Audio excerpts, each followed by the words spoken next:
Here's the harvest for the 2024 winter in Melbourne, Victoria, Australia.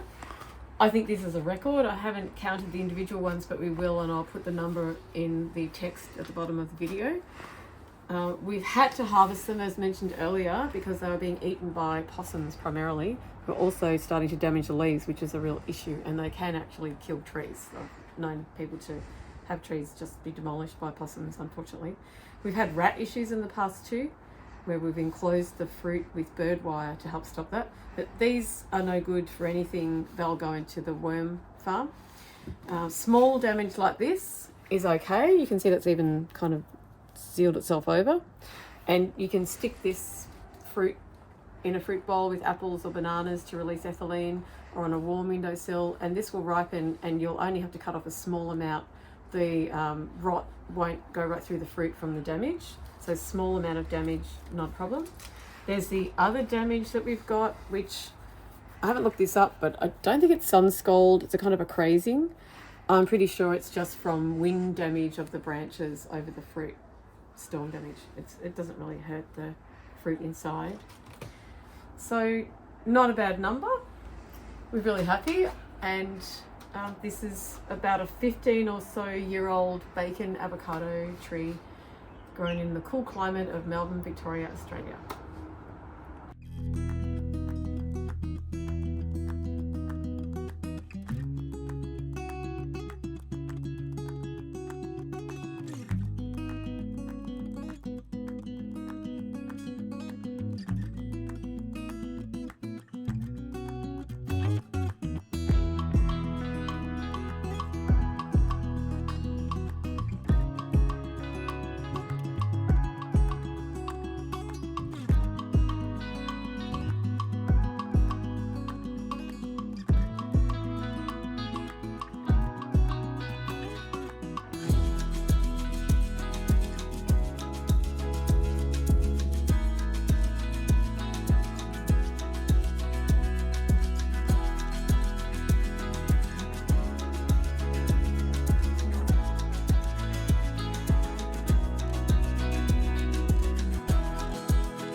High up here in the tree, you'll see a Shoreguard brand scarecrow device, which at night, it's battery operated, but it's rechargeable batteries. We've got 2 of them, so we swap them over.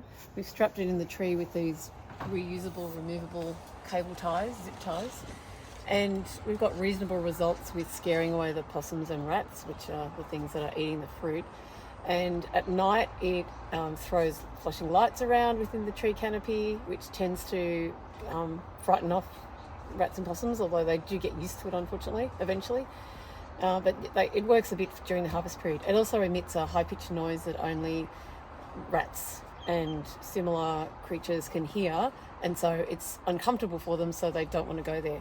We know from the grapes in the front garden that it doesn't actually stop them, but it discourages them for a certain amount, so you get a reasonable crop.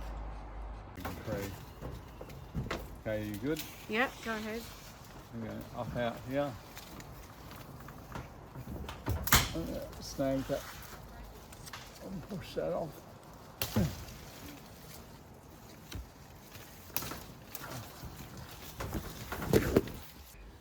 A quick word about ripening. How do you know when your avocado is ripe?